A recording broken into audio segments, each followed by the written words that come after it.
1986 год, 26 апреля, суббота, час 23 ночи. На Чернобыльской атомной электростанции случается крупнейшая техногенная катастрофа в мире. Третья ночная смена, я спецовки проверяю неисправность управления, реле давления, от переутомления, забыл перчатки, волнение, хочу вернуться, таково мое стремление. Оборачиваясь крик, земля дрожит, резко чем-то ослепила, кто-то бежит, а теперь я оглушила, еще чувствую боль в груди, когда пришел в себя, увидел ужас впереди. Товарищи все обгоревшие лежат, а это что? Это рука. О боже, я узнал ее, обручальное кольцо на пальце безымянном. Вспомнил свадьбу, свою семью, родной дом. Я чувствую холод, труднее становится дышать. Теперь я понимаю, что такое умирать. Вмиг стало все белым, вокруг пустота, вся жизнь перед глазами промелькнула, а за ней темнота. Зона отчуждения, забыты всеми все мечты, ужасное прикосновение дьявольской руки. Но как ты ни крути, это история, пыль в памяти останется, зловещая Чернобыль. Зона отчуждения, забыты всеми все мечты, ужасное прикосновение дьявольской руки. Но как ты ни крути, это история, пыль в памяти останется, зловещая Чернобыль.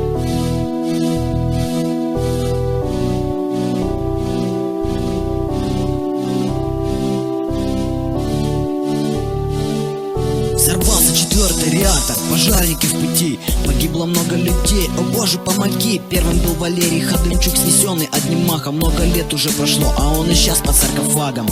Его так и не нашли, хотя что искать, и больше не увидит своего родного сына мать. А сколько там еще людей погибло, сколько облучилось, а сколько жителей тогда еще не знали, что случилось. Им даже не снилось, и даже когда город спал, какую картину кто-то им нарисовал. Становится опасно, радиация от аса, кто-то поливает огород, а кто-то пьет квас. В общем, все работали, а вечером гуляли, а ничего не знали, от них это скрывали. И лишь потом все жители узнали, радиация впервые слышат после войны, эвакуация. Зона отчуждения, забыты всеми все мечты, ужасное прикосновение дьявольской руки. Но как ты ни крути, это история, пыль в памяти останется, зловещая Чернобыль. Зона отчуждения, забыты всеми все мечты, ужасное прикосновение дьявольской руки.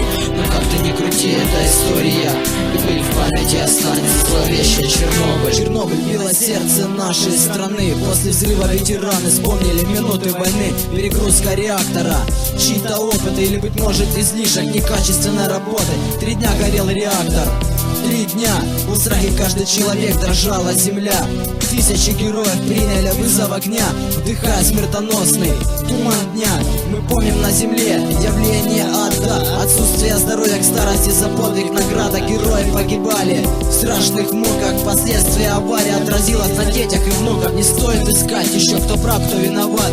Трагедия произошла, да, и это факт. Прошлый век, ушедшие герои, о них скорбим. За спасение нашей жизни вас благодарим. Зона отчуждения, забыты всеми все мечты, ужасное прикосновение дьявольской руки. Но как ты ни крути, это история, пыль в памяти останется, зловещая Чернобыль.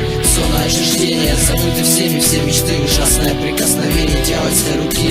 Но как ты ни крути, это история, пыль в памяти останется, зловещая Чернобыль.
на главном корпусе, третий, четвертый, между третьим и четвертым. А там люди есть? Да, Поднимай над состав. поднимаю, начальника поднял. Так всех, весь офицерский состав, офицерский корпус поднимай. Леонид Алексеевич. Да. Алло, Припять, 3 и 4 блок горит крыша в результате аварии взрыва. Ой, его, давай. Так, уже подтвердили? Не подтвердили, авария там произошла у них. Это диспетчер Припяти сказала. Пожарная охрана. Алло, Иванков? Да-да. Значит, вы выезжаете в Припять? Алло? Да-да, я слышу. На атомную станцию выезжайте. Там 3-й, 4 блок горит крыша. Пожарная охрана. Алло, Полесская? Да-да. Вы